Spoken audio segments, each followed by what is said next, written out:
Vous avez sans doute vu la note de Air France qui circule sur les réseaux sociaux depuis ce matin, précisant que la compagnie aérienne française aurait décidé de suspendre ses activités au Mali à compter du 30 juin prochain de manière indéfinie.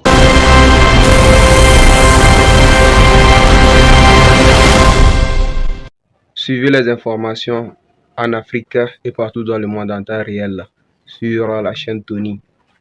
Et avant toute chose, likez, abonnez et surtout activez la cloche de notification pour ne rien louper.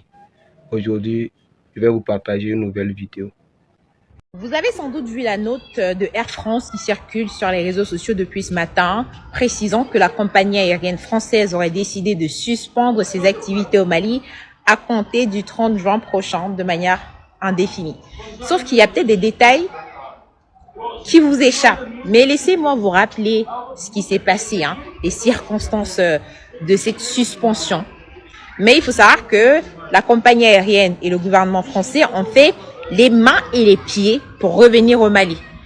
Mais le Mali et les autorités maliennes ont dit « niet ». Non merci, on n'a plus besoin de vous. Alors qu'est-ce qui s'est passé exactement? Le 26 juillet 2023, il y a un coup d'État au Niger. La compagnie aérienne française Air France se précipite pour suspendre ses activités au Niger, au Mali et au Burkina Faso. Sauf qu'après que la situation se soit rétablie, eh bien, ils ont décidé de venir en courant pour essayer de reprendre leurs activités. Et c'est à ce moment-là que les autorités ont dit attention, vous avez suspendu vos activités sans nous consulter, sans donner de raison valable. Maintenant, c'est à nous de vous suspendre. Et sachez qu'ils ont tout fait, ils ont tout essayé. Les autorités maliennes ont dit non. Et maintenant, ils viennent nous pondre une note comme quoi, à compter du 30 juin 2026, ah bah bon, pied la route, hasta la vista, dites-moi en commentaire ce que vous en pensez. Mes chers compatriotes, la fermeture définitive d'Air France à Bamako, ce n'est pas qu'une affaire commerciale. C'est un scandale juridique et politique. Sur le plan juridique, Air France a violé le droit international en suspendant ses vols du jour au lendemain. Elle a bafoué la convention de Chicago. La compagnie invoque la force majeure. C'est faux. D'autres compagnies continuent d'atterrir à Bamako en toute sécurité. En plus, liquider sa filiale pour passer au tout numérique, c'est un licenciement déguisé au mépris du code du travail malien. Sur le plan politique, c'est le double standard du Quai d'Orsay. Air France a servi de bras armé pour tenter d'isoler le Mali. Résultat, elle a pris en otage notre diaspora qui payait pourtant ses billets au prix fort. Ma conclusion aujourd'hui face à cette situation-là, c'est dire que Air France, en voulant punir le Mali, Air France est punie elle-même. Notre ciel reste ouvert, mais désormais, ce sera avec des partenaires qui nous respectent. Donc, yo de kake mo de manya ubulu. En tout cas, le bialaka barka donga jamanaina, al bialaka jamana sangorota. Que Dieu bénisse le Mali. Merci à vous. Ils ont fini par comprendre que les autorités maliennes n'étaient pas prêtes à les laisser revenir au Mali aussi facilement après avoir suspendu unilatéralement ses vols vers le Mali le 7 août 2023. Air France avait officiellement justifié la suspension de ses vols vers Bamako par les risques sécuritaires et l'instabilité géopolitique au Sahel. Il est pourtant étonnant que le Mali, présenté par les médias français comme un État failli, envahi par les terreaux et au bord de l'effondrement, soit devenu depuis 2 ou 3 ans un pays où cette compagnie aérienne cherche constamment à revenir. Mais personne ne les avait chassés. Elle était partie toute seule, en pensant peut-être qu'elle était irremplaçable, alors que d'autres compagnies ont continué à desservir le Mali. Ironie. Air France a tenté à plusieurs reprises de reprendre ses activités. Mais le gouvernement malien a rejeté cette demande. Le ministre des Affaires étrangères, Abdoulaye Diop, avait annoncé l'annulation de l'autorisation d'exploitation de la compagnie, précisant qu'elle devrait déposer un nouveau dossier si elle souhaitait opérer de nouveau au Mali. Le 10 octobre 2023, Air France a une fois de plus annoncé unilatéralement la reprise de ses vols vers Bamako. Mais les autorités maliennes ont maintenu la suspension et refusé les autorisations nécessaires, contraignant la compagnie à reporter son retour jusqu'à nouvel ordre. Dès le lendemain de cette annonce, entre le 12 et le 13 octobre 2023, le directeur général de l'Agence nationale de l'aviation civile de Mali, Drissa Kone, signataire de l'accord, a été viré. En décembre 2024, la directrice générale d'Air France reconnaissait encore que le Mali demeurait un marché stratégique pour le groupe. Il faut le dire ici, cette longue absence aurait coûté plus de 65 millions d'euros de recettes au groupe Air France KLM. On se lève une compagnie, vous avez des conventions. Il y a des gens qui quittent les États-Unis, ils sont dans l'avion avant d'arriver à Paris, tous les vols sont annulés, ils sont à Tunis encore, ils n'ont pas pu arriver ici. La compagnie se lève seulement, dit que nous on a fermé parce qu'on a des problèmes avec le Mali. Alors il n'y a aucun problème. Si c'est pour sanctionner le Mali parce que le Mali a supporté le Niger, on va le faire, on le fera.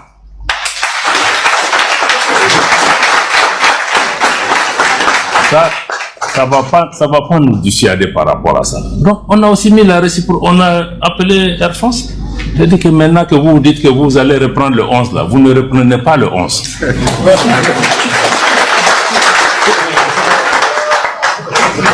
Et quand vous serez prêt, vous allez faire le rang à la queue. Si on est prêt, à vous redonner. Et entre-temps, on leur dit que vous n'êtes pas les seules compagnies au monde. Il y a d'autres compagnies dans le monde aussi qui vont être encouragées. S'ils ont besoin de cette place-là, ils prendront. Parce que quelqu'un ne peut pas se lever chaque jour au Mali. J'ai fermé, j'ai ouvert, j'ai fermé, j'ai ouvert. Non.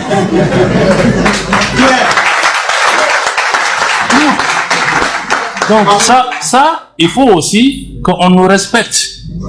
On respecte même la clientèle parce que c'est pas du bétail. Il y a des gens qui sont bloqués à Paris depuis combien de jours? Ils sont là, ils ne peuvent pas faire ça aux États-Unis, ils ne peuvent pas faire ça dans d'autres régions. Ils font ça chez nous. Vous vous levez, Burkina, Niger, Mali, on a fermé. Donc il faut que les gens comprennent. Ils ne peuvent pas venir. Ici, c'est une compagnie commerciale. Elle gagne de l'argent. Air France gagne 500 millions de francs CFA par jour sur la destination Mali. C'est nous qui gagnons? Non. Est-ce que vous savez que pour la destination Mali, juste le pays Mali, Air France se faisait un peu moins d'1 million d'euros par jour. C'est énorme. Mais ça va surtout faire mal dans les poches de l'État français qui, rappelons-le, est un actionnaire majoritaire de Air France. Le Mali a pris une décision très récemment qui va faire mal, très mal. Récemment, Air France a décidé de revenir au Mali. Ils ont envoyé une demande pour revenir et le directeur de l'ANAC, dont leur agence nationale, a donné l'approbation sans pour autant consulter sa hiérarchie. Le gouvernement malien a simplement annulé. Nous posons les règles du jeu. Et vous suivez, c'est le business. Et dites-moi ce que vous pensez de la décision prise par le gouvernement malien. Bonne décision, très mauvaise décision. Les négociations n'ont pas marché, hein, parce qu'ils ont tout fait pour pouvoir revenir. Ils ont négocié. Ça n'a pas marché. On vous avait dit que ça allait venir vers vous. L'année dernière, le capitaine Ibrahim Traoré a dit que il voulait venir en Sounsou. Il leur a dit, de la manière officiellement, vous les avez mis sur zone rouge. Comme vous voulez revenir, de le dire officiellement que ils sont sur zone verte. Vous aviez refusé. Mais vous négociez en bas que vous voulez revenir. Jusqu'à la dernière fois, il y a l'une de vos directrices qui est sortie pour dire que oui, ils ont un gros marché au Mali. Ah bon, hein. Moi on s'en fout. Sérieux. Moi j'ai toujours dit, vous n'êtes même pas la meilleure compagnie. Vous êtes cher pour rien. J'ai toujours dit que vous alliez tourner quand vous allez revenir dans les pays de l'AES. Parce que les clients au Mali, au Burkina, au Niger, ils prennent des business class. Et ces clients-là, vous ne voulez jamais les perdre au monde. Mais quand vous avez pris l'affaire de politique pour mettre sur votre tête, vous avez écouté quelqu'un rose. Vous avez dit non, ils sont en zone rouge, il faut fermer, on ne va plus là-bas. Et il y a compagnie mieux que vous. N'oubliez pas, en partant, prenez conseil. Oui, des vauriens, nous, prenez-les pour partir. On ne sait même pas qu'est-ce que vous proposez. Mais vous êtes cher, pourtant il y a des compagnies moins chères que ça, plus mieux que vous, plus classe que vous. Vous nous emmerdez, hein? Vous avez négocié pour pouvoir revenir. Vous avez cru que c'est vous qui faisiez la pluie, le beau temps dans ces aéroports-là? Hé, en partant, en prenant vos bagages pour partir le 30 juin, n'oubliez pas concert. Oui, prenez-le aussi pour partir. Parce qu'on en a marre de vous. À quel moment vous avez pris la politique pour mettre sur votre tête? Vous avez oublié vos intérêts. Vous avez pris la politique pour mettre sur votre tête. C'est pour ça que j'ai toujours respecté Canal+. Eux, les intérêts d'abord. Vous, Air France, Takaboy, vous nous emmerdez. Au revoir. Et vous n'êtes pas la meilleure compagnie. Non, sérieux, vous n'êtes même pas les meilleurs. Vous êtes chers pour rien. Vous embêtez les gens, en fait. Mouf. Et là, ils outent. Vous savez pourquoi la France met tout en œuvre pour pouvoir renverser le régime au Sahel? Jetons un coup d'œil sur la situation économique de la France pour vous permettre de comprendre un peu les raisons derrière cet acharnement français contre nos États. La dette française, depuis 2022, la dette française connaît une ascension fulgurante, vertigineuse. L'ancien Premier ministre a déclaré devant l'Assemblée nationale de la France que la France est en danger de mort à cause de la dette. À cause de la dette. Au moment où je vous parle, la dette de la France se chiffre à 3500 milliards d'euros. 3500 milliards d'euros. La dette de la France.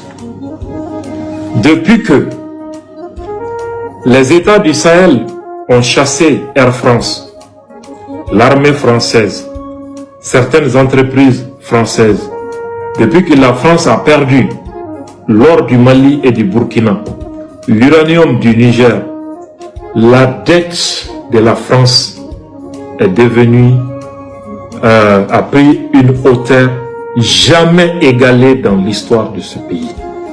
3500 milliards d'euros de dettes. Ça veut dire que économiquement, la Grèce, qui fait partie des pays les plus pauvres de l'Europe, vaut mieux aujourd'hui en termes de santé économique que la France. L'Italie se porte mieux aujourd'hui économiquement que la France. C'est pas tout. La France est désormais un pays en dessous de la moyenne européenne, en dessous, à cause de la situation qui prévaut au Sahel. Parce que désormais au Sahel, il y a des régimes patriotiques qui ont pris le pouvoir, qui protègent les intérêts de leur peuple et qui travaillent désormais à asseoir la souveraineté, la prospérité économique de leur pays. Depuis cette date 2022, nous commençons à renforcer nos capacités, ouvrir des usines, rentabiliser, sinon maximiser notre part, notre bénéfice dans le secteur minier et renforcer notre armée avec des équipements modernes, sophistiqués, à la fois terrestres et aériens. Pendant ce temps, la France est en train de dégringoler du sommet vers le bas, avec une dette de 3500 milliards d'euros. Le PIB de ce pays fait 3000 milliards. Mais la dette, 3500 milliards. Ça veut dire que la France est en danger de mort aujourd'hui économiquement. Demandez aux Maliens qui vivent en France comment le niveau de vie commence à monter. Même les formalités administratives qu'on pouvait faire à 200 euros se chiffrent désormais à plus de 600 euros. La vie aussi est désormais de plus en plus chère en France. C'est dû à la situation qui prévaut aujourd'hui dans notre espace. La France était 5e mondial économiquement, 5e dans les rangs mondiaux. Vous savez, la France occupe quelle place désormais? 14e. Certains disent non, 15e économiquement. Donc un pays qui était 5e puissance économique au monde est désormais à la queue et occupe la 15e position en si peu de temps. Ça veut dire que nous, ce pays, la France, vit de notre sang. Et à partir de 2022, il y a eu des régimes au Sahel qui ont réussi à nous arracher aux griffes de ces prédateurs. Protéger nos ressources pour nous-mêmes. Et dès lors, ce pays, la France, est en chute libre vers la catastrophe. Alors, vous avez vu que même les généraux français ne cachent plus. Ils déclarent à la télé que même s'il faut nous coloniser, qu'il faut le faire, que c'est leur avenir qui est en jeu. Au temps des colonies, les premiers députés africains reconnus dans le monde étaient des députés qui étaient des colons français, des territoires soumis par le crime de guerre, le crime économique et le crime culturel soumis par la France en Afrique. Les colons français ont pris l'habitude depuis plusieurs décennies, voire même depuis plus d'un siècle, l'habitude de parler au nom de l'Afrique, alors que personne ne leur en a donné réellement le pouvoir. Notamment du 19e siècle, où ils se sont permis de se partager l'Afrique sans les Africains, avec les autres voyous colonialistes occidentaux à Berlin, en passant par le 20e siècle, où ils se sont permis, dans le cadre de la Société des Nations, et même après avoir créé l'Organisation des Nations Unies, de se partager le monde et de se partager l'Afrique sans les Africains, y compris d'organiser une pseudo-décolonisation des territoires qu'ils avaient pourtant ensanglantés et pillés depuis la traite négrière au 15e, 16e siècle. Ces gens ont pris la mauvaise habitude de s'arroger le droit de parler au nom des Africains, au point qu'à l'instant même où je vous parle, la France continue de prétendre tenir la plume quand il faut écrire des résolutions aux Nations Unies concernant les problèmes de l'Afrique dite francophone. On parle du statut de penholder, cette expression anglaise qui est composée de deux mots, pen qui veut dire le stylo, la plume, et puis holder qui veut dire celui qui tient, du verbe to hold. Ce statut que la France continue à revendiquer à l'ONU est un statut qu'elle a obtenu par les crimes négriers, les crimes coloniaux, les crimes néocoloniaux, et qu'elle essaye de sauver par des crimes impériaux terroristes qu'elle est en train de perpétrer actuellement même en Afrique. Ce statut ne lui a jamais été dû, il ne lui a jamais été légitime, il ne lui sera jamais reconnu par les Africaines et les Africains, par les Françaises et les Français, par les êtres humains normalement constitués sur cette planète Terre, tant qu'il y aura des hommes. Ils ont tellement pris cette mauvaise habitude de parler au nom des Africains qu'un député, tout un député français, venu de la région de l'Alsace-Lorraine, un certain monsieur Bruno Fuchs, a cru bon de se dresser sur ses modestes jarrets et d'aller dans les médias d'État français défendre la cause des groupes terroristes qui ensanglantent le Mali, le Burkina Faso, le Niger, le Tchad, le Cameroun, le Bénin, le Togo, la Côte d'Ivoire, les groupes terroristes qui ensanglantent la République démocratique du Congo, qui ensanglantent actuellement le Mozambique, qui ensanglantent le Kenya, le Soudan, qui ensanglantent la Somalie, Djibouti, les groupes terroristes qui ensanglantent la Libye. Au nom de ces groupes terroristes, tout un député français est monté sur les médias d'État français et a délivré l'une des interviews les plus abominables, l'une des interviews les plus honteuses, les plus diaboliques qui ait jamais été publiée dans les médias d'État français depuis que ceci existe.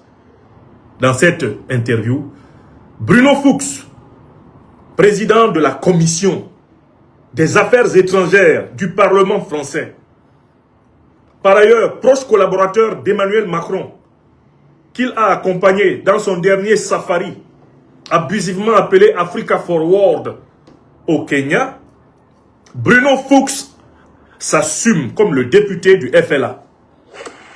Il s'assume comme le député du JNIM. Il s'assume comme le député des groupes terroristes qui ensanglantent actuellement le continent africain. Député d'Al-Qaïda, député de l'État islamique. Oui, nous connaissions jusqu'ici le terreau-journalisme que j'ai analysé dans ma conférence magistrale délivrée aux universités africaines de la communication en octobre 2025 à Ouagadougou à l'invitation des nobles et hautes autorités du Burkina Faso. J'avais étudié le terreau-journalisme. Eh bien, maintenant, j'introduis un nouveau concept pour capter et pour camper le comportement de Bruno Fuchs, qui nous rappelle d'ailleurs un autre président d'une commission de la défense du Parlement français, du Sénat français, un certain M. Christian Cambon, qui avait promis au Mali tous les malheurs, parce que le Mali s'était souverainement séparé des troupes néocolonialistes françaises. Nous devons introduire dans les sciences politiques africaines et internationales le concept du terreau-parlementarisme, c'est-à-dire le terrorisme parlementaire. Le terreau-parlementarisme.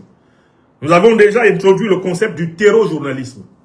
Nous avons introduit le concept de l'impérial terrorisme pour clarifier beaucoup de choses.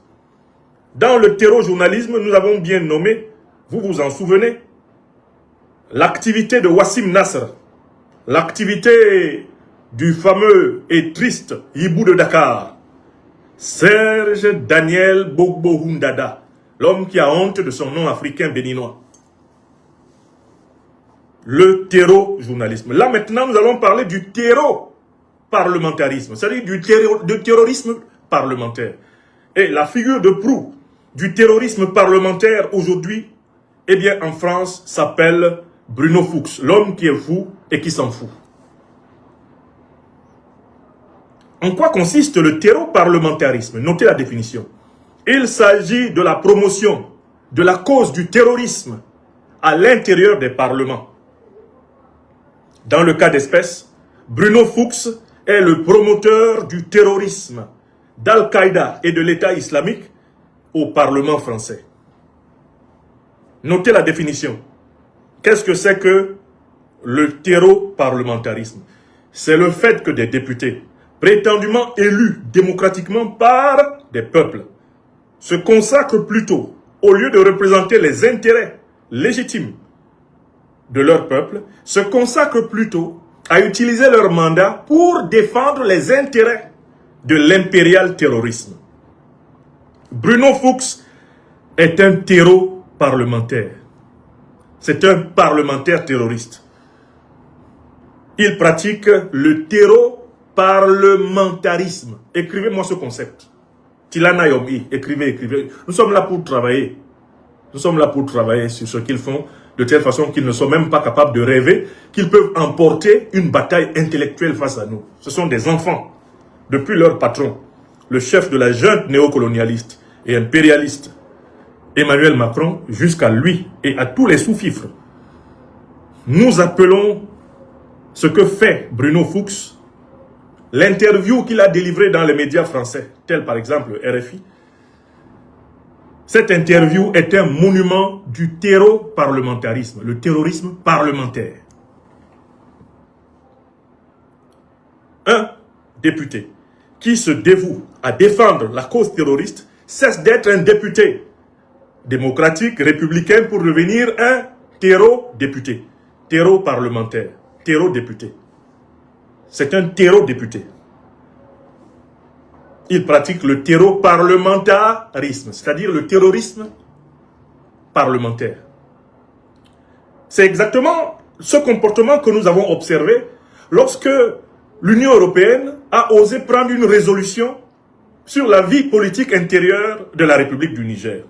Vous vous en souvenez, l'Union européenne a réuni ses parlementaires à la demande d'un autre terreau parlementaire, un autre terreau parlementariste, un autre terreau député, un certain général. Ils ont osé prendre une résolution, soi-disant pour ordonner au Niger de libérer avant le 2 avril 2026 Mohamed Bazoum, le junteur de Niamey qui avait fait boum.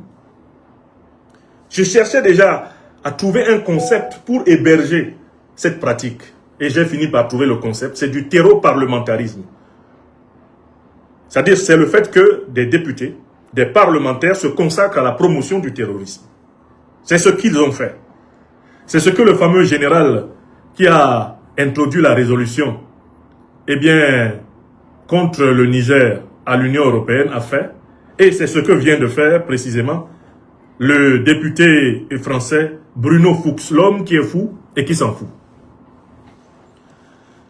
Cela étant dit, maintenant que nous avons habillé la pratique de cet homme d'un concept qui sera aisé, nous allons maintenant nous intéresser aux arguments que ce monsieur a cru produire pour légitimer son entreprise criminelle, son apologie du terrorisme, pour légitimer son soutien à l'oligarchie criminelle occidentale qui a créé Al-Qaïda et l'État islamique pour déstabiliser le Moyen-Orient, déstabiliser l'Afrique, afin de continuer à voler l'or, le pétrole, l'uranium, le manganèse, le coltan, le lithium, etc.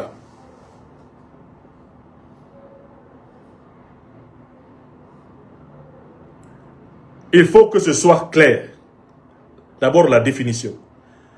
J'ai écouté et lu patiemment, j'ai surtout lu patiemment l'interview criminelle que cet homme a délivrée dans les médias français.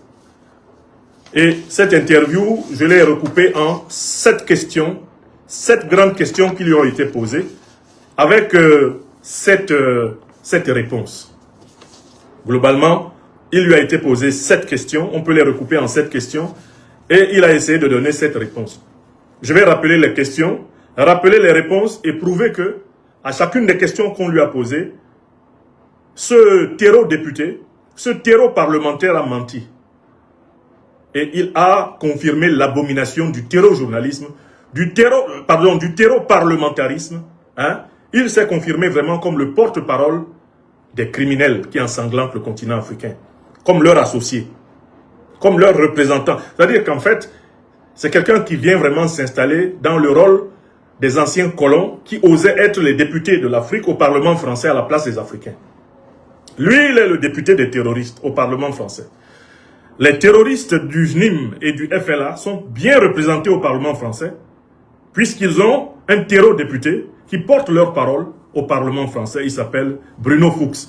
Et il se trouve être un proche collaborateur d'Emmanuel Macron, qui lui-même n'est ni plus ni moins reconnu aujourd'hui que comme le chef de la junte néocolonialiste et terroriste française.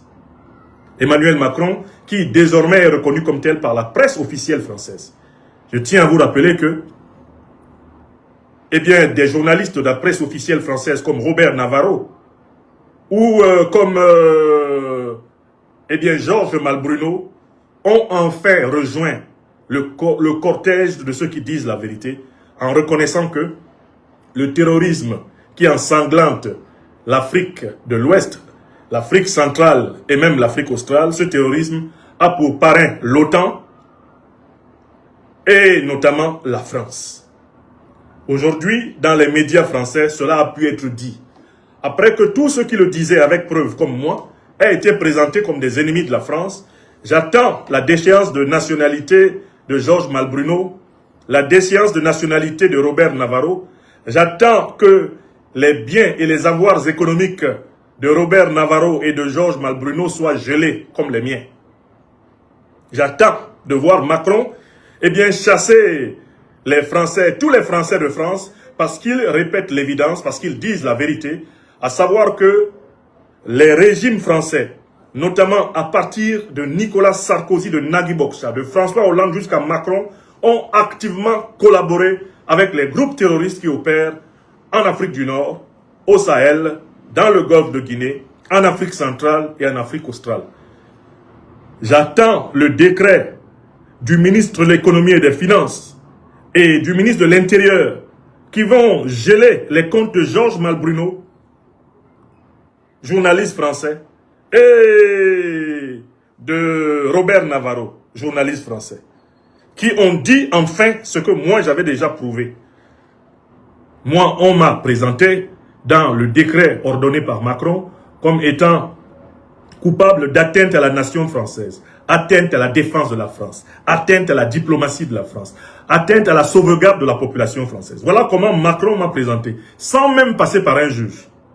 J'attends qu'il applique le même traitement à ces journalistes qui maintenant enfin assument la vérité et savent que le terrorisme en Afrique a pour parrain d'abord globalement l'OTAN et pour parrain particulièrement engagé ces derniers temps parce que c'est apparemment la condition pour sauver son statut de prétendue grande puissance, la France. On attend les décrets qui vont frapper ces gens pour que l'on comprenne qu'en fait, la France est devenue entre-temps la monarchie du petit monsieur Macron. Un immature qui croit pouvoir encore intimider qui que ce soit sur cette terre des hommes. Donc, maintenant, nous allons procéder au lavage à sec. Je lis la question qu'on lui a posée, je la résume. Je vous lis à peu près la réponse qu'il a donnée et je prouve qu'il ment. C'est simple, hein? Question numéro 1. On lui dit, mais il y a une baisse des fonds de surveillance des épidémies en Afrique. Pourquoi les partenaires internationaux de l'Afrique ont-ils choisi de baisser les fonds de surveillance de lutte contre les épidémies en Afrique?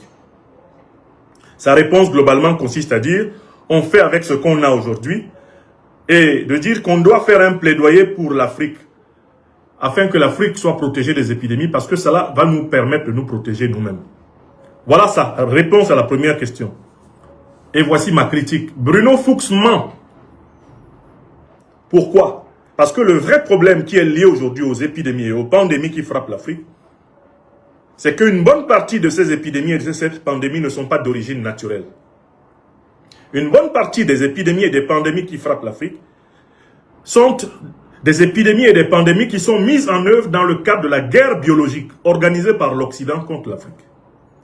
J'ai écrit en 2022 un livre intitulé « L'Afrique face à la guerre biologique occidentale » que vous pourrez toujours retrouver, il est disponible via la plateforme Amazon.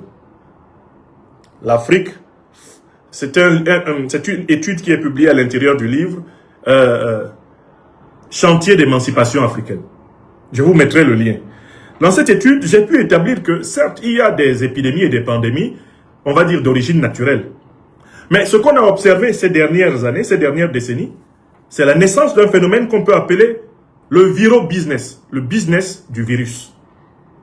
Comment fonctionne le phénomène du business du virus?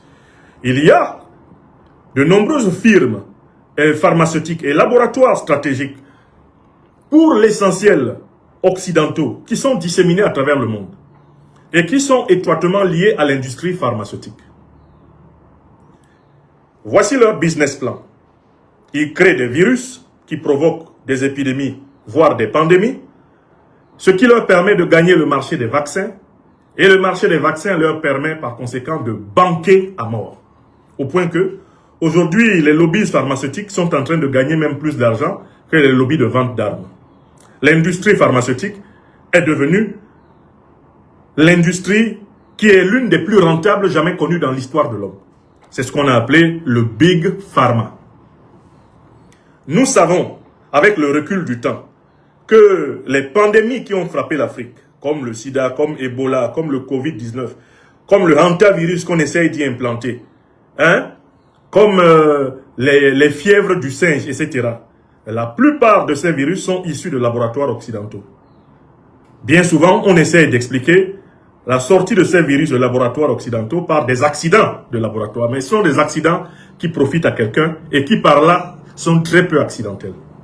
De nombreuses études aujourd'hui établissent que les laboratoires biologiques font partie de la guerre contre l'Afrique.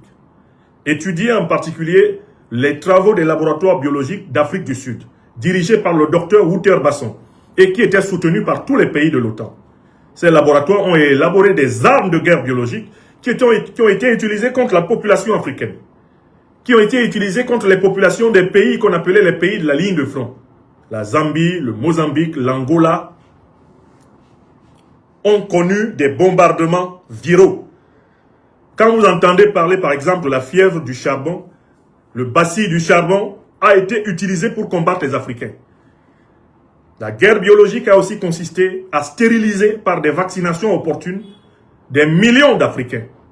L'État d'Israël, dans cette affaire, a joué un rôle fondamental, puisqu'on l'a pris la main dans le sac, en train de stériliser les Juifs éthiopiens, appelés les Falachas, quand ils se sont installés à la fin des années 80 à cause de la grande famine d'Éthiopie.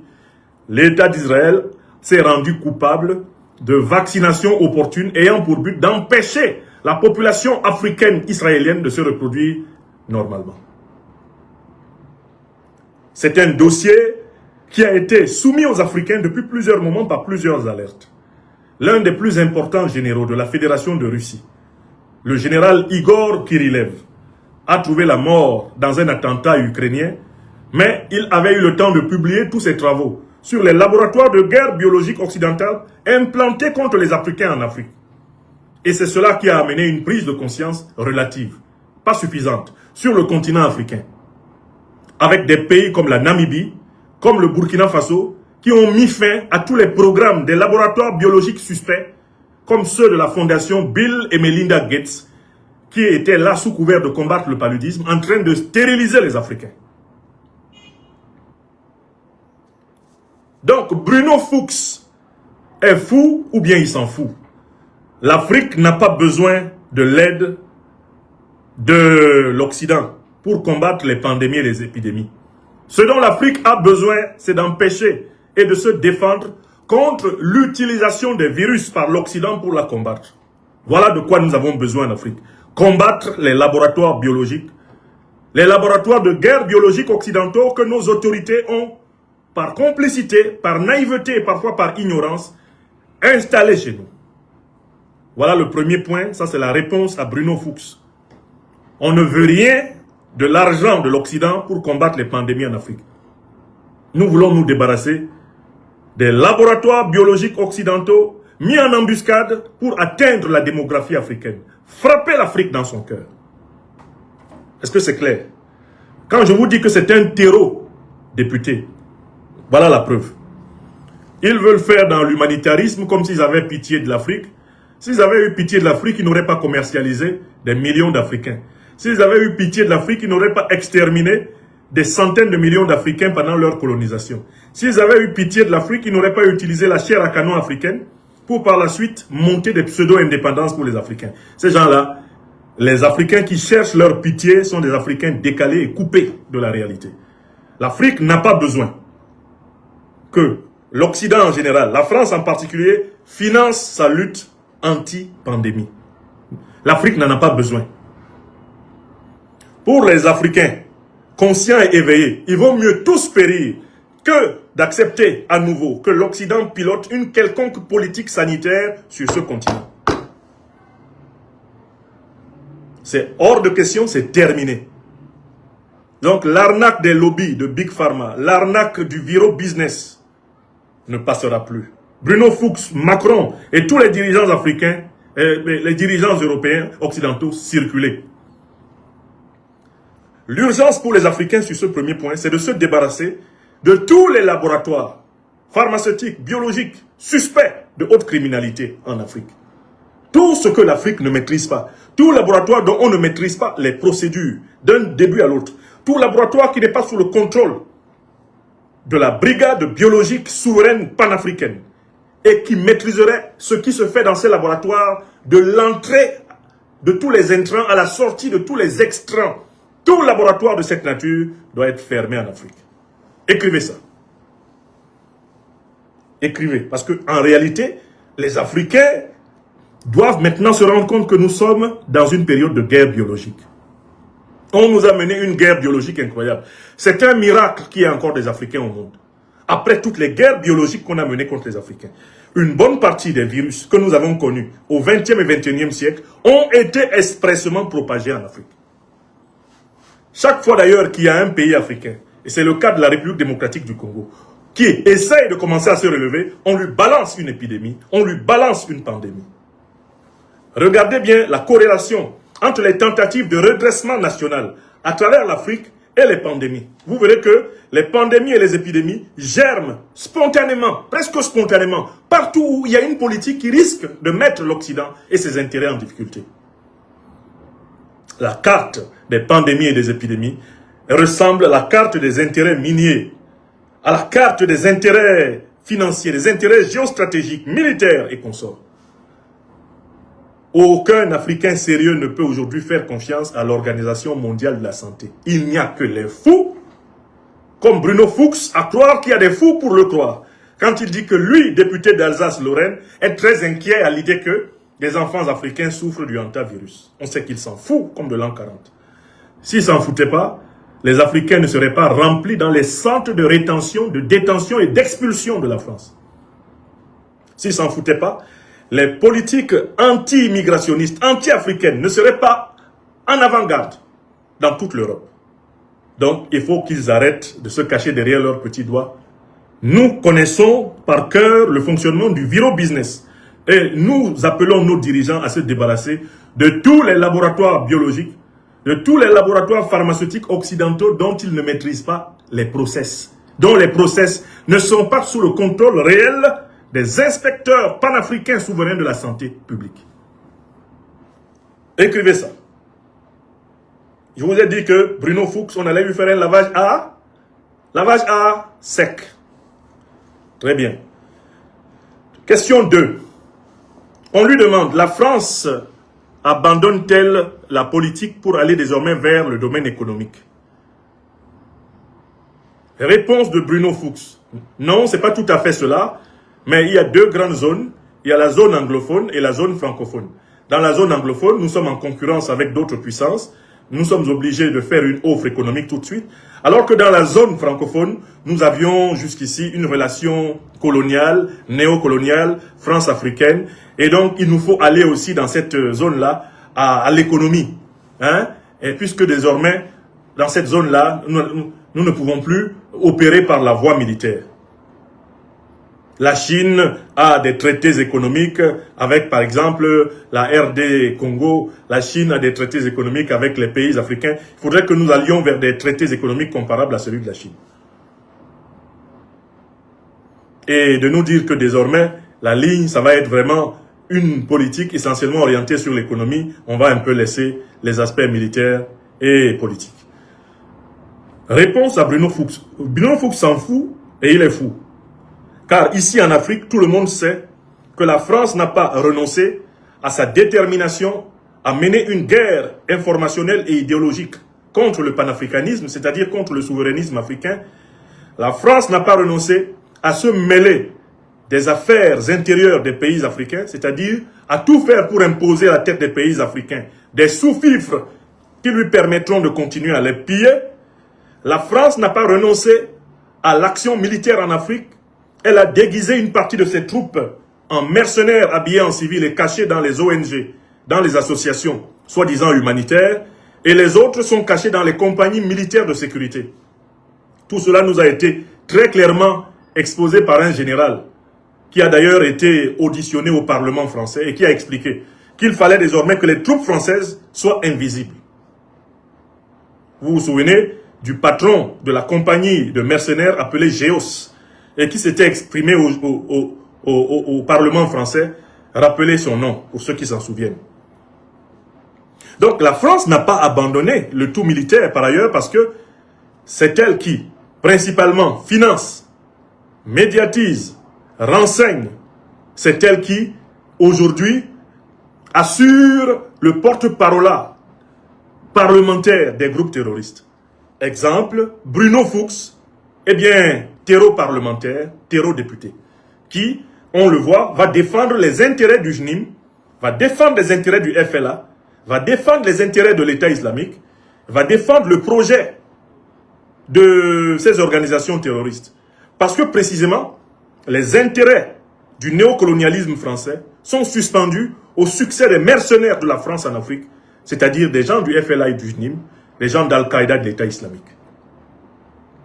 Donc, il ment quand il dit que nous sommes sortis de la relation coloniale, néocoloniale, nous sommes sortis de la France-Afrique.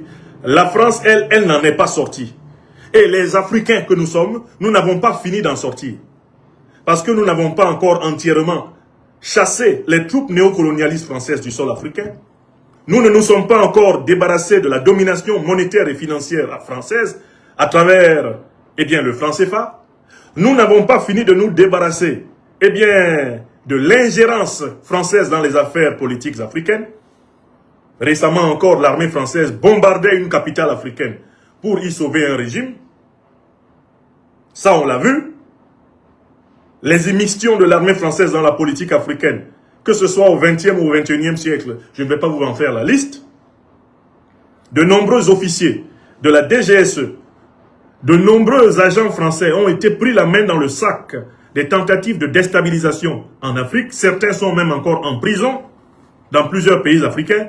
De nombreux militaires d'État français sont tombés au combat, alors même qu'ils se battaient aux côtés des troupes terroristes auxquelles ils sont intimement associés et dont ils sont reconnus aujourd'hui comme étant les instructeurs principaux. Donc on ne peut pas nous dire que tout cela fait partie du passé. L'Afrique est en train de se libérer du mal néocolonialiste, impérialiste, raciste, négrier français, mais l'Afrique n'en est pas encore véritablement débarrassée. Voilà la vérité. Bruno Fuchs est un menteur, il est fou et il s'en fout. On passe à la troisième affirmation de Bruno Fuchs. On lui demande pourquoi les souverainistes et pro-russes Bassirou Diomaye Diakhar Faye et Touadéra ont fait le déplacement de Nairobi. D'abord, cette question des médias français est une question stupide. Elle est stupide parce que Bassirou Diomaye Diakhar Faye, dont les œuvres néfastes viennent de s'afficher d'une manière nauséabonde à Dakar, ne peut pas être présenté comme un président souverainiste. Bassirou Diomaye Diakhar Faye fait partie de la nébuleuse des dirigeants france-africains de tous les temps. Il marche dans les traces des valets du colonialisme et du néocolonialisme français que furent très courageusement les présidents Senghor, Abdou Diouf, Abdoulaye Wade, Macky Sall. Il n'y a aucune différence entre Bassirou Diomaye Diakhar Faye et ses prédécesseurs en termes de soumission à la France. J'ai toujours dit, et je le répète, qu'en termes de soumission à la France, lui, il a ajouté quelque chose de plus. C'est que contrairement à ses prédécesseurs à la tête de la République du Sénégal, lui, il lui manque et de la culture politique et de la culture générale, il lui manque de l'élégance. Macky Sall faisait déjà preuve d'un peu moins d'élégance, c'est vrai, mais il y avait encore une certaine tenue. Avec Bassirou Diomaye Diakhar Faye, c'est très clair, on a quelqu'un qui obéit le doigt sur la couture à Macron, à Ouattara Draman, quelqu'un qui est content de faire les 4 volontés de la France-Afrique. Et d'ailleurs, c'est pour cela qu'il vient de sacrifier son Premier ministre, parce qu'il ne supporte pas que des vérités soient dites frontalement à ses maîtres. Donc, eux, ils disent, pourquoi le souverainiste Bassirou Diomaye Diakhar Faye est-il venu quand même pourquoi est-ce qu'il est venu à Nairobi? Mais ce n'est pas un souverainiste. Vous voyez, les journalistes qui posent des fausses questions. Ensuite, ils disent pourquoi le pro-russe Touadéra est venu. Mais écoutez, soyons sérieux. S'il est pro-russe, il est venu donc à Nairobi parce qu'il est pro-français. Bon, il est pro-russe et puis il est pro-français, Touadéra. Hein?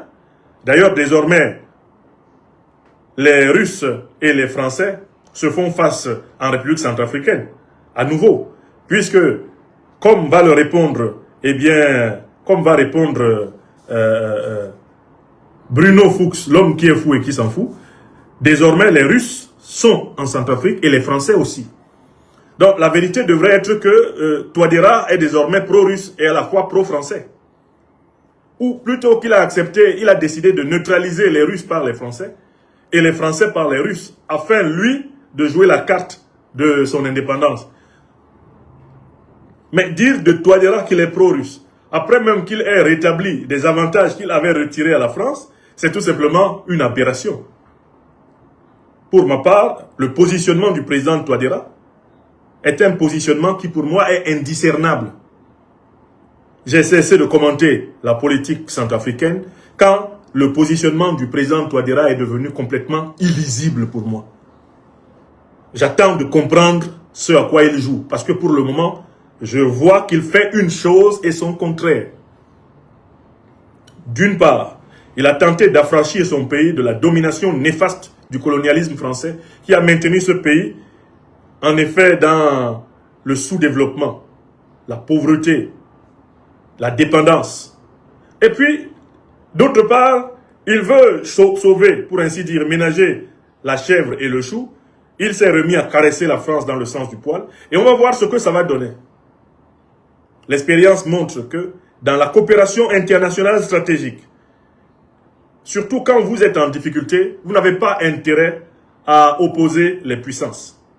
Si vous voulez opposer les puissances, sachez que vous allez être écrasé entre elles. C'est une observation que j'ai faite et qui ne concerne pas uniquement le Centrafrique. Donc, la réponse de Bruno Fuchs est incroyable. Bruno Fuchs dit que la France offre le meilleur modèle de partenariat à l'Afrique. Pourquoi? Parce que la France offre un partenariat autour de la biodiversité, de la santé, des vaccins, de l'enseignement, des entreprises. Et que si on élimine ce qu'on appelle les irritants, c'est-à-dire le comportement colonialiste, néocolonialiste, france-africain, globalement, la France sera la meilleure. Mais Bruno Fuchs, en effet, il est fou, il s'en fout. Parce qu'on ne peut pas d'une part dire que la France est le meilleur partenaire possible de l'Afrique et en même temps reconnaître que c'est seulement apparemment depuis Nairobi qu'elle a daigné commencer à arrêter avec son colonialisme, son néocolonialisme, son france-africanisme. C'est-à-dire que Fuchs, je me demande, c'est pour ça que je pose de façon récurrente la question, il est fou ou bien il s'en fout? Moi je pense que c'est les deux, il est fou et puis il s'en fout.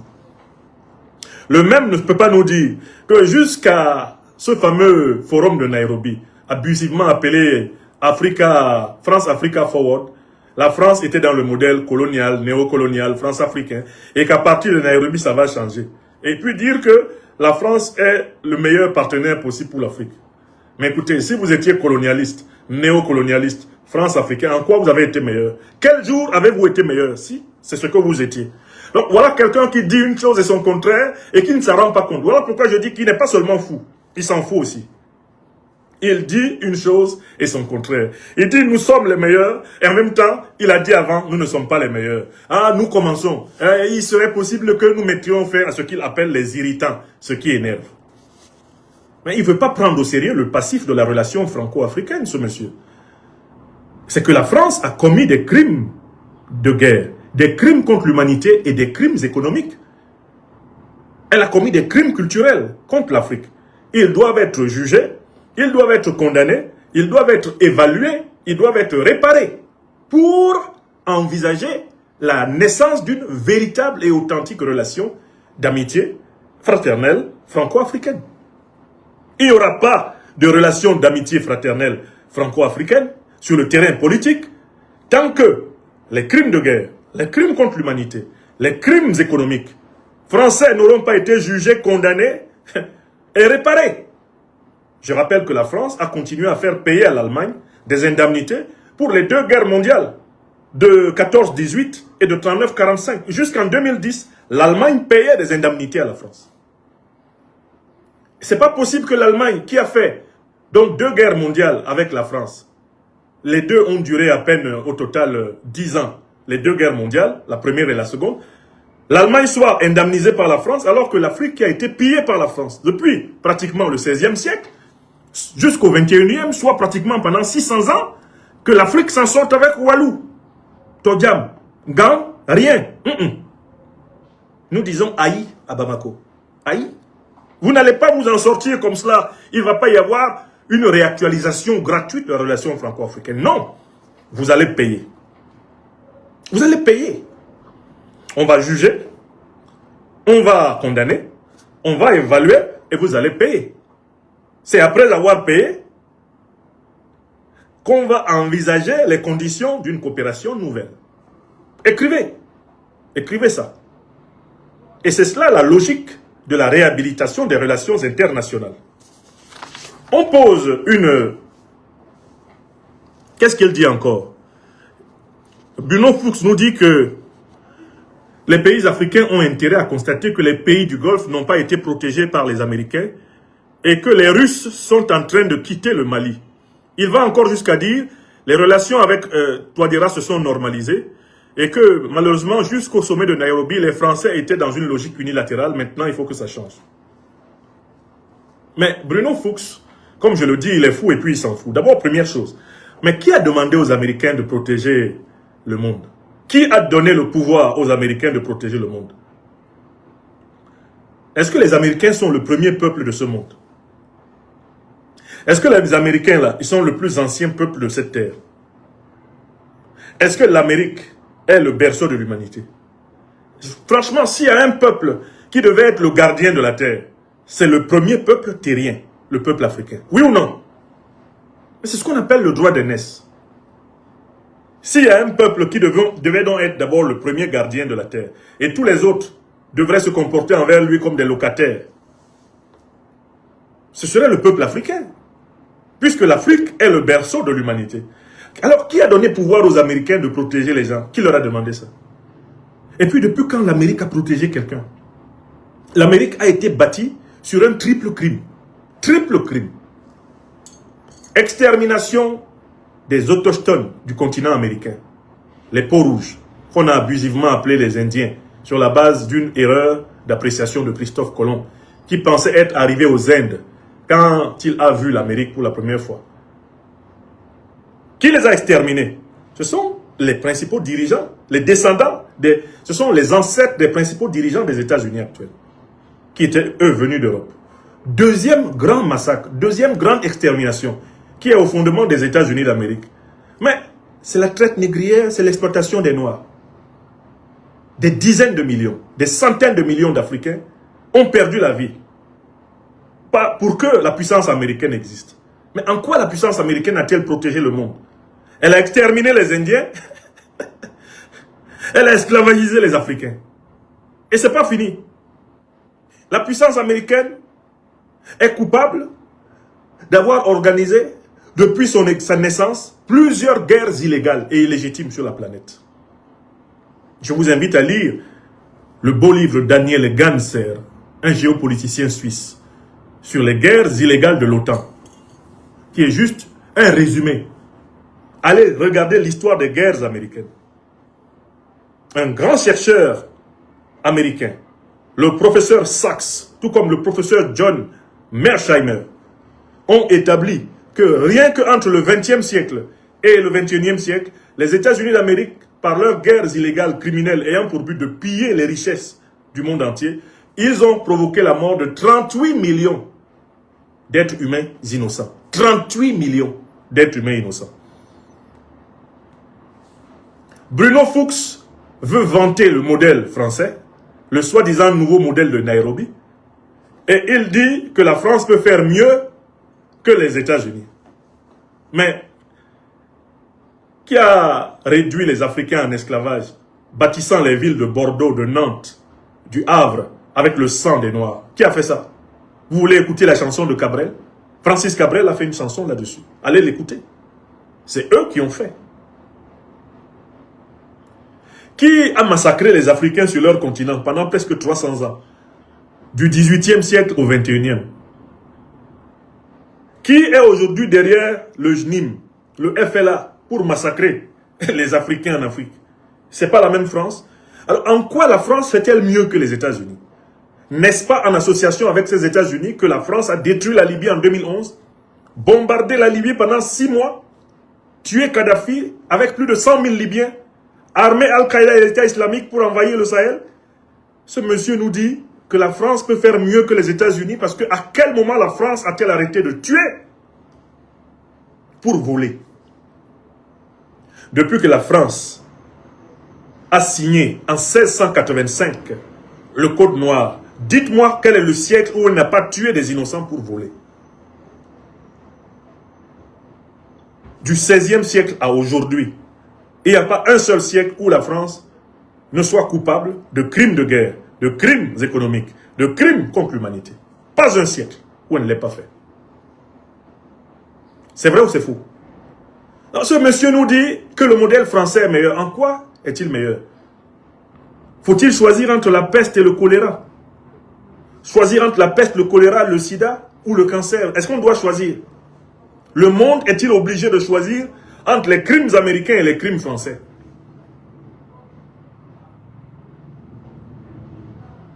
Monsieur nous parle d'un soi-disant départ de la Russie. du Mali, où est-ce qu'il a vu ça? Voilà quelqu'un qui fait des affirmations lunaires et même lunatiques. Quelle est la Russie qui a dit qu'elle s'en va?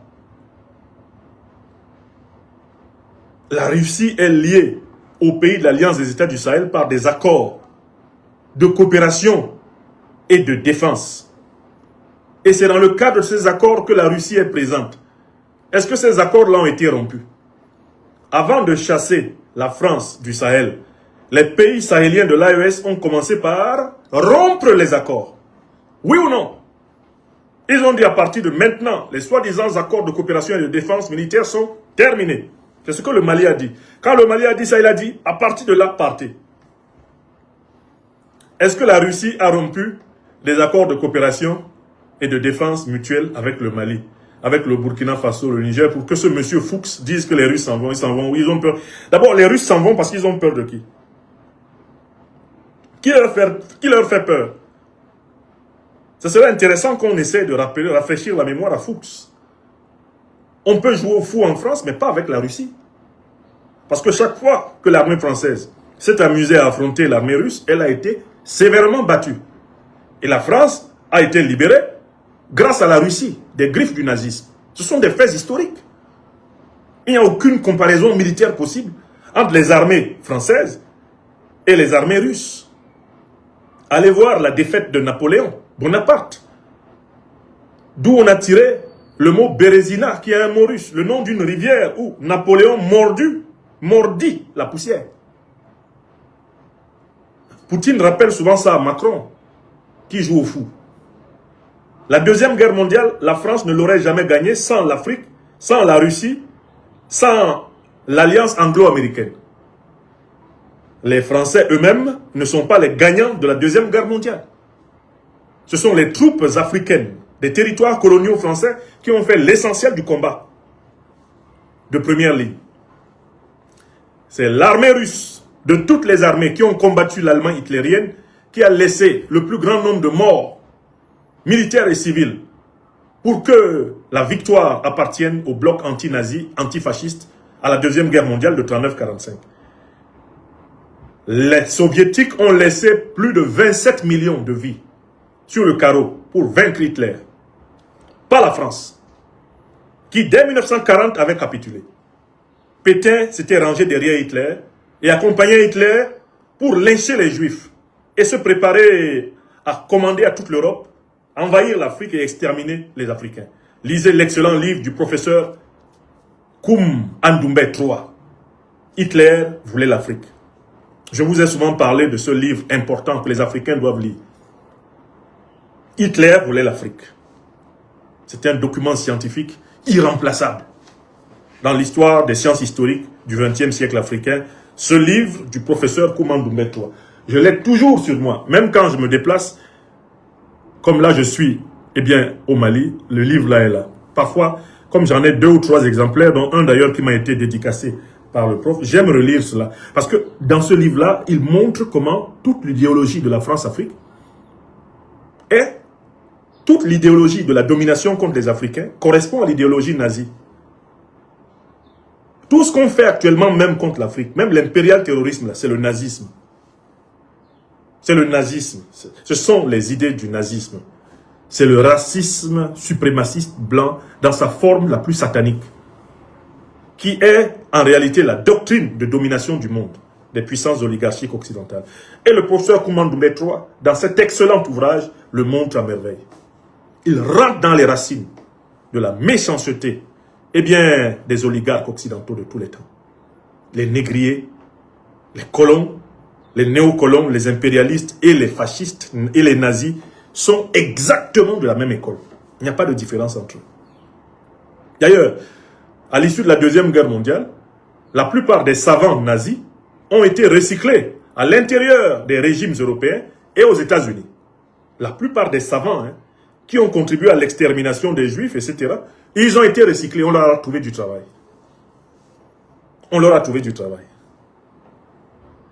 À l'intérieur de l'Occident. On a fait semblant de mener une grande chasse aux sorcières, mais une bonne partie d'entre eux ont été recyclés. Certains changeant même de nom. Et travaillant aux côtés de ceux qu'ils prétendaient combattre en 1939-1945 ou en 14-18. On continue? Question numéro 4. On dit à Bruno Fuchs, qui est fou et qui s'en fout, on lui dit il y a eu une attaque terroriste contre le Mali le 25 avril 2026. Et bien sûr, la presse française, qui est habituée à mentir, dit que cette attaque était l'œuvre des djihadistes du JNIM et des rebelles Touaregs. Comme s'il y avait une différence entre les gens du JNIM et les Touaregs rebelles. Il faut toujours rétablir la vérité. Même les questions sont des questions fausses. Cette question-là est cousue de fausseté. Il n'y a pas de djihadistes ici en Afrique. Parce que nous ne sommes pas confrontés à une guerre religieuse. Les régions du Sahel qui sont attaquées par les terroristes sont des régions majoritairement peuplées de musulmans. Donc ce ne sont pas des musulmans qui nous attaquent ici. Ce sont des mercenaires de l'OTAN. Ce sont des mercenaires des puissances alliées de l'OTAN au Moyen-Orient, comme l'Arabie Saoudite, le Qatar, les Émirats Arabes Unis et consorts. Ce sont des mercenaires de la France qui attaquent l'Afrique. L'objectif, c'est de déstabiliser l'Afrique de telle façon que les pays africains se soumettent à l'appétit de matières premières, de ressources stratégiques qui caractérisent l'Occident envers l'Afrique. C'est pour pouvoir contrôler l'uranium, l'or, le manganèse, le coltan, contrôler le lithium, le pétrole, le gaz des Africains, que l'OTAN a organisé ce plan. C'est parce que la France a un déficit de 3 000 milliards, puisqu'elle ne peut plus piller comme elle pillait avant, que ces postes de pillage au Mali, au Burkina Faso et au Niger sont en train d'être fermés, et que c'est bientôt le cas dans tous les autres pays africains qu'elle a volés depuis plusieurs siècles. C'est pour cela qu'ils se sont organisés pour attaquer militairement l'Afrique et essayer de se repositionner à travers des valets, des vassaux, qu'ils appellent tantôt des émirs, tantôt des soi-disant présidents de la République. Alors que ce sont des sous-fifres de la France-Afrique, du néocolonialisme français, de l'impérialisme occidental. Est-ce que c'est clair pour tout le monde? Il n'y a pas de djihadiste ici. Le mot djihad a deux sens. Au sens de ce qu'on appelle le djihad majeur, la théologie musulmane enseigne que c'est le combat contre les péchés. Le djihad, c'est le combat contre les péchés. Celui qui mène le djihad est celui qui lutte contre ses propres défauts. Ça, c'est ce qu'on appelle le djihad majeur. Il est purement spirituel. Maintenant, il y a ce qu'on appelle le djihad mineur. Lorsque des musulmans se sentent menacés comme tels par des communautés non musulmanes, il leur est, historiquement, c'était le cas notamment au 19e siècle, possible de prendre les armes pour défendre leur foi. Ça s'appelle le djihad mineur. Et au 20e siècle, il n'y a pas de djihad mineur en Afrique. Car les deux organisations terroristes qui se cachent derrière le motif djihadiste sont en fait deux organisations de mercenaires de l'Occident et du Moyen-Orient. Al-Qaïda a été créé dans les années 80 par les Américains pour combattre les Soviétiques en Afghanistan. Et l'État islamique a encore été créé par les Américains. L'administration Obama-Clinton. Et cela nous a été ouvertement révélé par l'actuel président américain Donald Trump.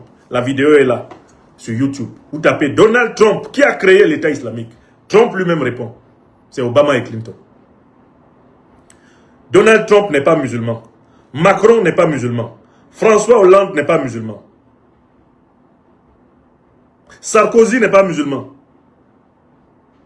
Les rois du Moyen-Orient qui sont derrière les terroristes ne sont pas des musulmans. Ils utilisent tout naturellement leur apparence musulmane pour assouvir les intérêts de leurs maîtres occidentaux. C'est un peu comme si un groupe de criminels se levait maintenant, ils disaient qu'ils sont la secte, du Christ pur et absolu. Alors que l'objectif c'est de voler le diamant, l'objectif c'est de voler le coltan, c'est de voler le lithium. Et on se met à accuser le christianisme. N'importe quel groupe de bandits peut utiliser le nom du christianisme. D'ailleurs, ça a été le cas. Il y a eu des groupes terroristes qui ont utilisé le nom du christianisme à travers toute l'histoire.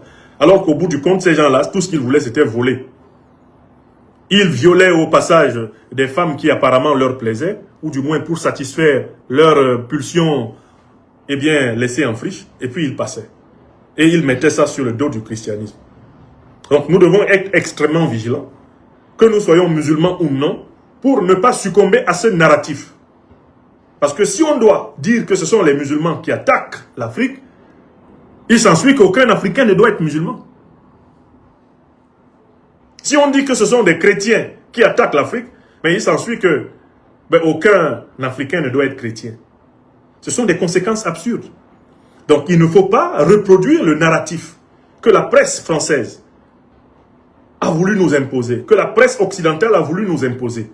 Il faut tout faire pour préserver l'islam africain de la domination de l'opprobre, de la salissure et de la honte terroriste. Et c'est important, je le dis, par exemple, au service de communication de l'Africa Corps. L'Africa Corps qui publie, et qui est le détachement de l'armée russe, soutenant ici au Mali par exemple, et en Afrique de l'Ouest, eh bien la lutte antiterroriste africaine. N'utilisez pas le concept de djihad, s'il vous plaît, par respect pour les musulmans. Ne reproduisez pas les éléments de langage que Paris, Washington, Bruxelles ont dictés au monde pour parler de ce qui se passe en Afrique. Appelez-les terroristes, mercenaires, mercenaires de Paris, mercenaires de l'OTAN, mercenaires du Moyen-Orient. C'est ce qu'ils sont. Ne cédons pas à ce mensonge. Ne nous soumettons pas à ce mensonge. Car en nous soumettant à ce mensonge, nous aidons l'ennemi. Ils disent donc qu'il y aurait des djihadistes du JNIM. Il n'y a pas de djihadistes. Il y a des terroristes du JNIM. Ensuite, il dit qu'il y a des rebelles Touareg. Non. L'expression rebelle Touareg veut essayer d'enfermer l'ethnie des Touaregs dans le terrorisme. Il n'y a pas de rebelles Touareg ici, au Mali. Il n'y a pas de rebelles Touareg. Pourquoi? Parce que le fameux Azawad, que certaines personnes revendiquent comme l'État qu'ils aimeraient créer, est une pure fabrication des renseignements généraux français. Il n'a jamais existé. Dans le passé lointain du territoire malien, il n'a jamais existé.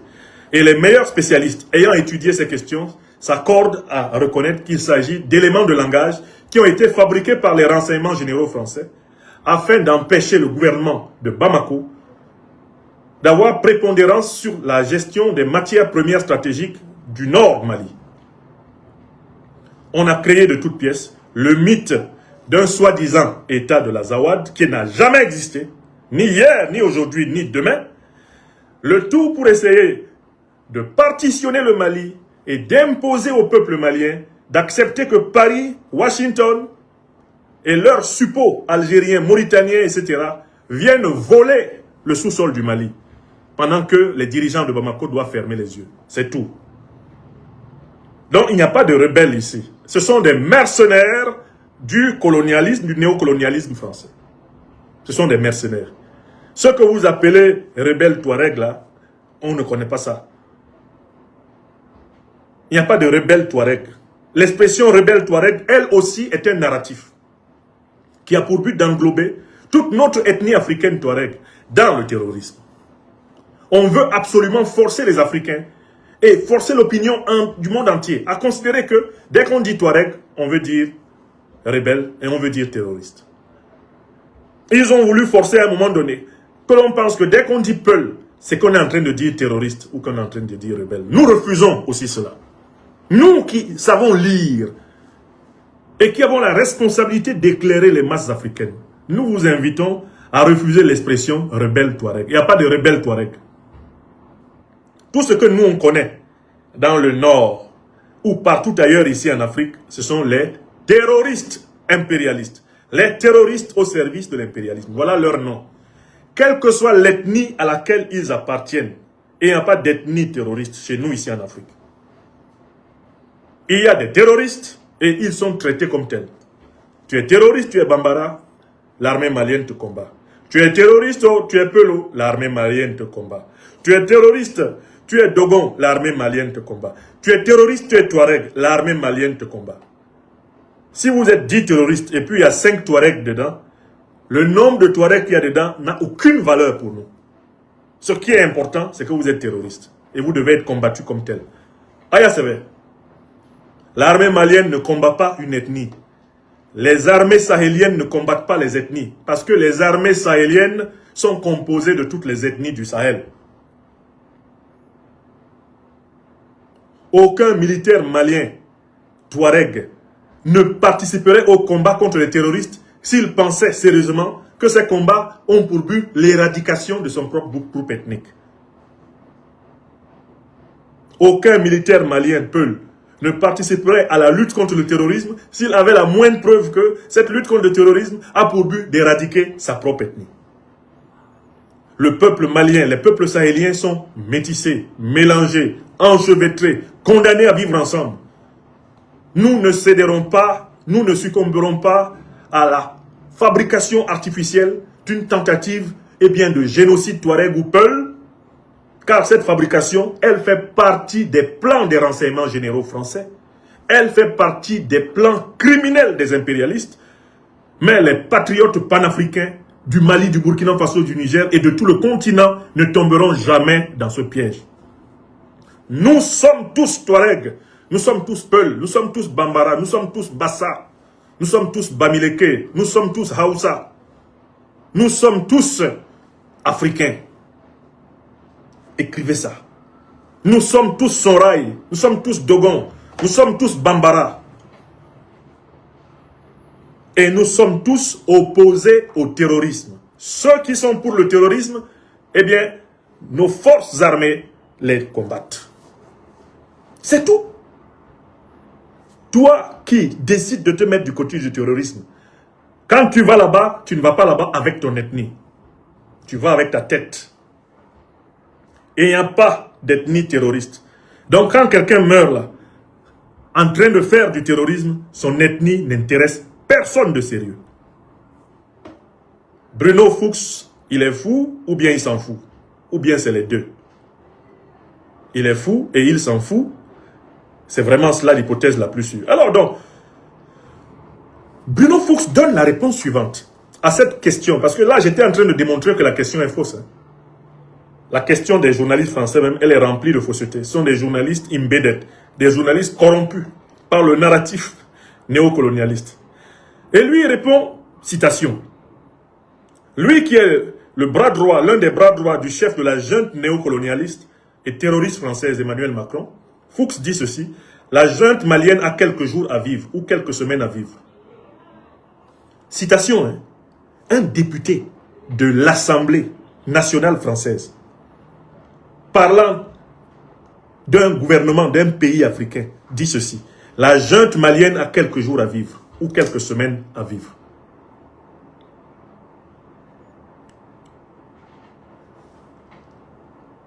Il dit que le régime va changer dans quelques semaines ou quelques mois.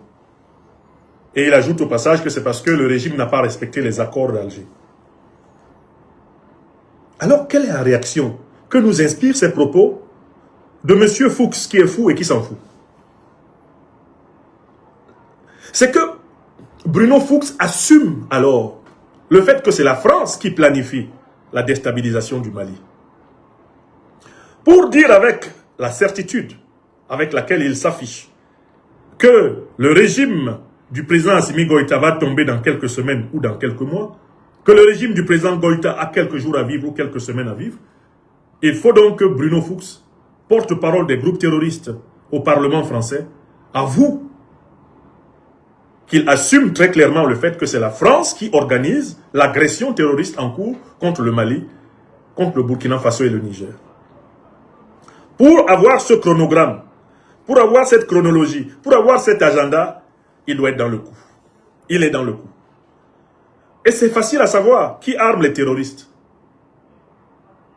L'armée française. Qui finance le terrorisme? La France. Vous savez comment la France finance le terrorisme? Lisez l'article du 30 juillet 2014 qui a été publié dans France 24. Dans cet article, sur la base des révélations officielles américaines, de la déclassification de la documentation américaine, des journalistes français ont eu l'imprudence heureuse de reconnaître que la France est le premier banquier des djihadistes. On voulait parler des mercenaires terroristes au Sahel. Comment la France finance-t-elle les groupes terroristes? Par le paiement des rançons. Elle laisse opportunément ces terroristes prendre des gens en otage et sous couvert de libérer ces otages, elle en profite pour renflouer leurs caisses. Voilà un mécanisme avéré de financement direct du terrorisme par la France. Reconnu officiellement par France 24, vous notez la date, le 30 juillet 2014. Des journalistes de France 24 sont venus chez moi en Normandie. Ils ont été effondrés quand je leur ai sorti cette preuve.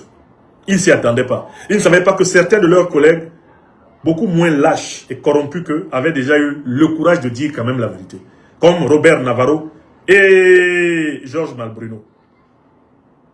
Certains des journalistes de France 24 avaient déjà lâché le morceau. La France, premier banquier des djihadistes au Sahel. L'article est là. Si vous allez maintenant sur Google, vous tapez la France, premier banquier des djihadistes au Sahel, vous avez l'article qui s'affiche.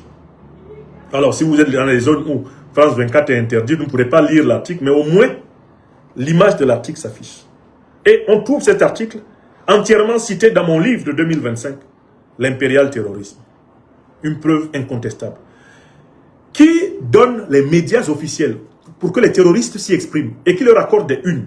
C'est la France. Qui, désormais, met la voix des parlementaires au service de la défense des groupes terroristes, au service de leur politisation? C'est la France. La preuve, Bruno Fuchs, comme Christian Cambon, ce sont des terreaux parlementaires. Ou alors des terreaux députés, des terreaux sénateurs. Oui ou non? On peut donc dire que quand Bruno Fuchs dit que, citation, la junte malienne a quelques jours à vivre ou quelques semaines à vivre, il est en train de faire ce qu'on appelle une prophétie autoréalisatrice. C'est-à-dire que Fuchs parle des plans de Paris qu'il connaît bien. Il parle de ce qu'ils sont en train de faire. Lui, Macron, le chef de la junte néocolonialiste et terroriste française, et leurs acolytes, leurs mercenaires du JNIM et du FLA. C'est de ça qu'il parle. Bruno Fuchs, pour ainsi dire, parle de ce qu'il fait. Il révèle les plans de Paris. C'est parce qu'il est le député des terroristes qu'il peut savoir de manière très précise que les terroristes vont attaquer encore. Il est fier que ses amis, les terroristes, aient assassiné le ministre d'État, ministre de la Défense de la République du Mali, notre frère bien-aimé, le général d'armée Sadio Camara. Fuchs est fier de cela. Il est content qu'on ait assassiné le général Sadio Camara avec sa femme et ses enfants dans leur maison à Kati. Il est content qu'on ait assassiné les Maliennes et les Maliens qui étaient venus à la prière de 5 heures à la mosquée à côté de la maison du général. Il est très fier de cela. Fuchs en est fier.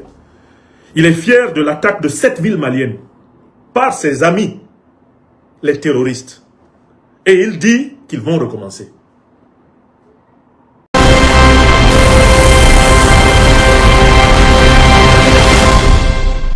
Ok, je pense que nous sommes arrivés à la fin de notre vidéo. C'était votre gars Tony. Et surtout, essayez de liker et d'abonnez-vous. Et n'oubliez pas d'activer la cloche de notification pour ne rien louper de nouvelles vidéos à venir. On est ensemble. Ciao.